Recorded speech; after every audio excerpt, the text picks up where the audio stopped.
Hebrews chapter 1. In the past, God spoke to our ancestors through the prophets at many times and in various ways, but in these last days he has spoken to us by his Son, whom he appointed heir of all things and through whom also he made the universe. The Son is the radiance of God's glory and the exact representation of his being, sustaining all things by his powerful word. After he had provided purification for sins, he sat down at the right hand of the Majesty in heaven.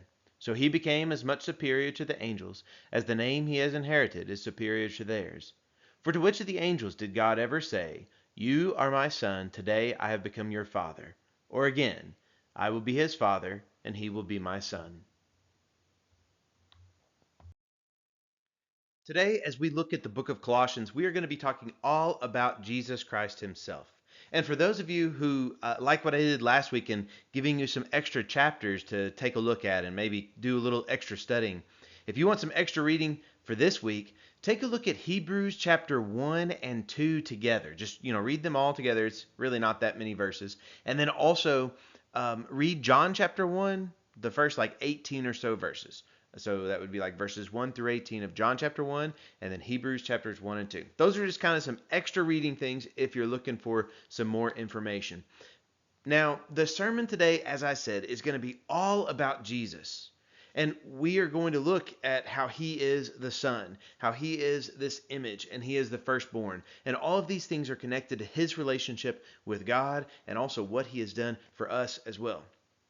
However, these three kind of points, if you will, are going to work very different than how we oftentimes look at points. And it's not going to move all the way through the text today because all three of these points are actually just in verse 15. Colossians 1:15 says, "The Son is the image of the invisible God, the firstborn over all creation."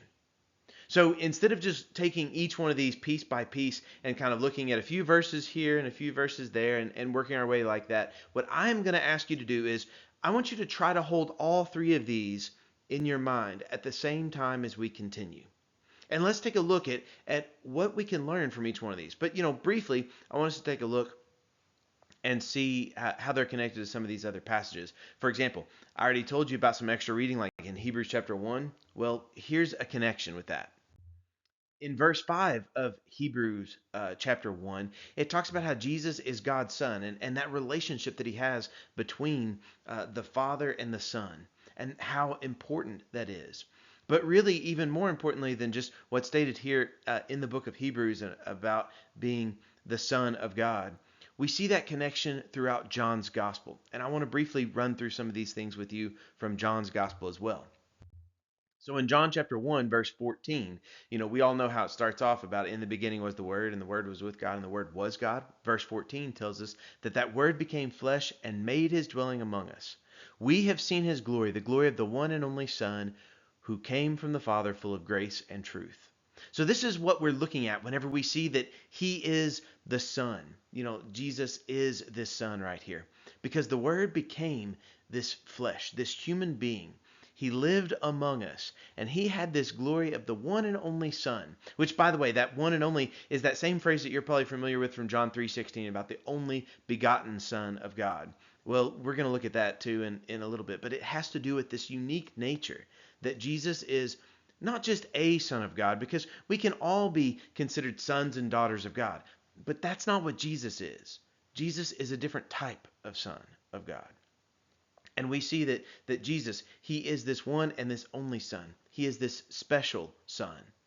He also is talked about being the image of the invisible God. Think about how important that is. And let's take a look at John chapter 1, this time verse 18.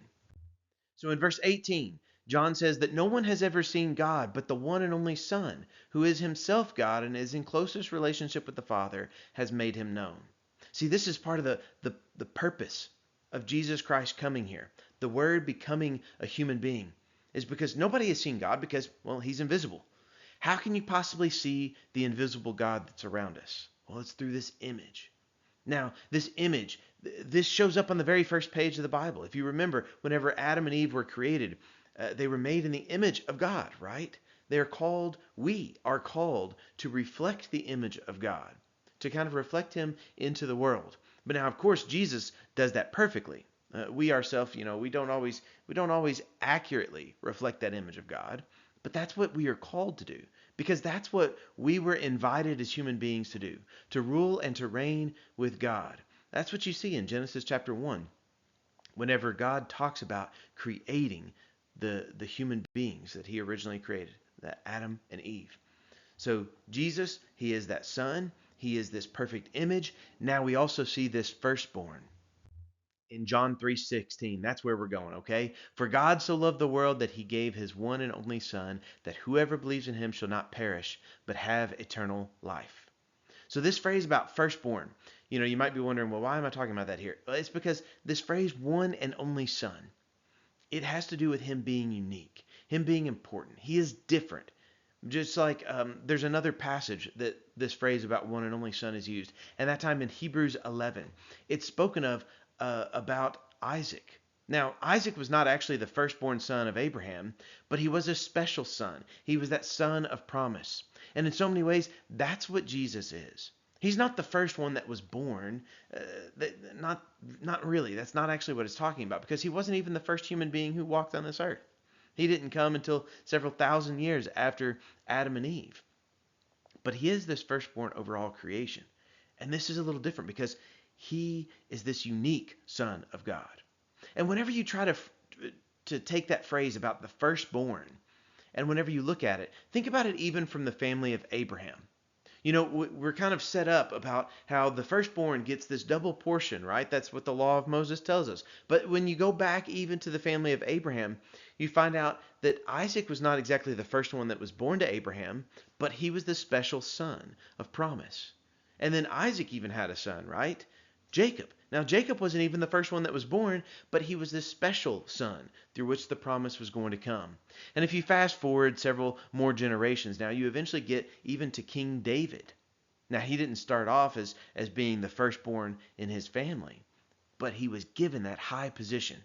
And that's what we kind of see with this phrase about firstborn, that it doesn't always mean that you were the firstborn that was born, even though, of course, the word would lead you to believe that. But the firstborn, the way that phrase is used, it has to do with that how he is, in this case with Jesus, that he is this first. He is at the very top, over all of creation. This shows his importance. And throughout the scriptures, being called the firstborn, it meant that you were willing to step up and to inherit the promises that God was laying before you. So, whenever it comes to Jesus Christ, being the Son, being the image, and being this firstborn over all creation, think about all these things, okay? Keep them in your mind. And this has everything to do with his importance. So, how important is Jesus to all of this? Well, let's keep reading. Verse 16 now. I'm going to combine it with verse 15. The Son is the image of the invisible God, the firstborn over all creation. For in him all things were created, things in heaven and on earth, visible and invisible, whether thrones or powers or rulers or authorities, all things have been created through him and for him. When you look at verse 16, it says that in him all things were created. All things, I'm convinced it means literally everything.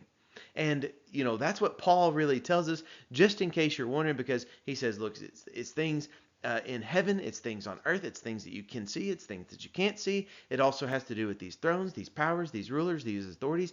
Everything is connected with all things were created in him. And this is especially significant whenever you look at the first, the couple of verses right before this, verses 13 and 14. They talk about how Christ has rescued us from that domain, that dominion of darkness, and he's brought us into the kingdom of light, his own kingdom. And that's how we have this forgiveness of sins. That's how we have the redemption that has come to us, as what Paul has already covered in Colossians, the same chapter, just a few verses before this. But here we find out Christ is the head over all those things. It doesn't matter what throne there is, what power there is, or ruler or authorities. And that has to do with the visible ones and the invisible ones. And what I mean by that is any person who has ever sat on a throne, like Nebuchadnezzar or Pharaoh or Herod or any of these others that we see throughout the pages of the Bible and even today, Christ is still above them. He still is at the very top. And we see these different powers and rulers and authorities. Whenever you see them throughout the scriptures, there are different powers, both good and bad powers. But Christ is head over all of them. He is over all of this creation, and he is the one who has created all these things. And this passage right here in Colossians 1:16 even gives us an answer as to why things were created. Sometimes people ask me, well, why did God create everything? Well, it says that all things have been created through him and for him. They were created for him. Everything in creation, it brings glory to God in some way or another because just its existence shows the power that God has had. And this passage is talking all about how Christ is the one through which that creation has come. And if we keep reading, we'll continue to see just how much power Christ has. Verses 17 through 20 now. He is before all things, and in him all things hold together. So still talking about all of this creation. And that is, such a wonderful passage that is connected to the first couple of verses where we began. But now we're going to get into something a little different. We're going to switch gears from all of creation. Now, what does this mean for the church? Verse 18, he is the head of the body, the church. He is the beginning and the firstborn from among the dead, so that in everything he might have the supremacy. For God was pleased to have all his fullness dwell in him, and through him to reconcile to himself all things, whether things on earth or things in heaven, by making peace through his blood shed on the cross. So what does this mean? It has to do with all of this creation. Yes, that's what we've seen in verses 15, 16, and 17. And remember that Jesus, he is the Son. He is the image. He is this firstborn. And now we're looking at, well, what does that mean for the church?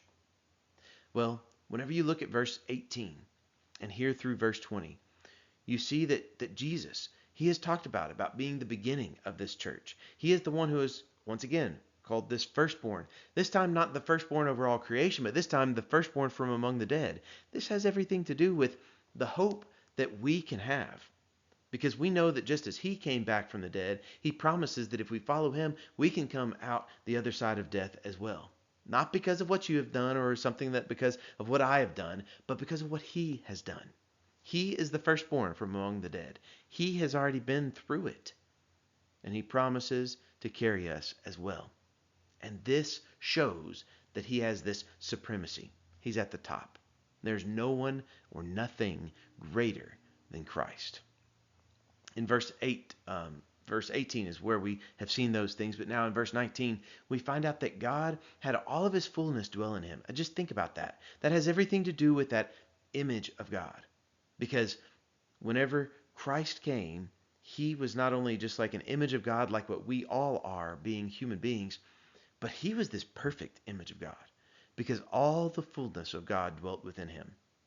I've said it several times before, but if you want to know what God would do in almost any given situation, take a look at what Jesus did. Look throughout the Gospels and you'll find similar scenarios to almost whatever you would kind of want to be finding, and see how Jesus responded, because that is how God would respond, because all of God's fullness was dwelling in him, and he reflected that image perfectly. Verse 20 also talks about this peace that he was able to make through his blood that was shed for us on the cross. And he was able to make peace through all these things, whether they be on earth or things in heaven, through everything. This type of peace that we're talking about, this word in Hebrew and carrying over into this Greek, it would be this shalom. This type of peace, this type of wholeness, this type of rightness, making things right in the world again. Christ did those things. And we see that all of these things come to us not through something that we've done, but it's clearly all through what Jesus has done. Verses 21 through 23 now. This starts off with what we were. He says, once you were alienated from God and were enemies in our minds because of your evil behavior. That's what happens whenever we get in charge. But verse 22, there's hope. But now he has reconciled you by Christ's physical body through death to present you holy in his sight, without blemish and free from accusation, if you continue in your faith, established and firm, and do not move from the hope held out in the gospel. This is the gospel that you heard, and that you and that has been proclaimed to every creature under heaven, and of which I, Paul, have become a servant. So in verses 21, you see that this is what they once were. This is what we once were, right? We were alienated from God. We were separated from God. We were even enemies because of the evil, the wickedness that was within us. But verse 22 tells us now what we are. Now we are reconciled. Once again, not through what you've done, not through what I've done, but all of this by Christ's physical body, through this death, that he presented us holy, without blemish, free from accusation. This is what Christ has done for us. This is what it means to be reconciled through Christ. Now, there are some conditions to this, though, because yes, while this is freely given to all who would receive it, we need to do something about it. Verse 23, it says, look, if you continue in your faith, you have to continue to believe. You have to continue to follow Christ, to do what is pleasing in his sight. Will you do that perfectly? No, just like you won't reflect the image of God perfectly. But remember of what the gospel is. It's not about all the good works that you can do, but it's about the good works that have already been done through Christ, what he has done. This is our hope. He is our hope.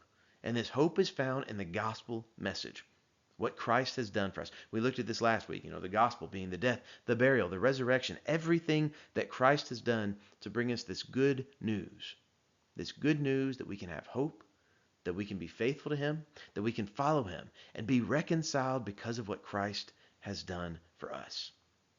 And this verse 23 also kind of ends with this continued task of ours now, that we are called to share this gospel, share this hope that we have. And what is at the heart of this gospel? What is at the heart of this hope that we have? Well, as we've been looking in Colossians, it has everything to do with Jesus Christ and what he has done. How Jesus is God's special or unique Son. How he is the perfect image of the invisible God. He shows us what we are supposed to be, what God is. If we could just see him face to face, you look at Jesus and that's what you see. And he was the perfect one who did that. We oftentimes fail to be an accurate image of God, but Jesus Christ did not. And he is also called the firstborn over all creation. He is at the top. He is to be praised. Let us make sure that we always praise him, that we always follow him, and that we always proclaim this gospel message of the Son and the image and the firstborn of God. That's what Colossians 1:15 through 23 teaches us. And there's so much more.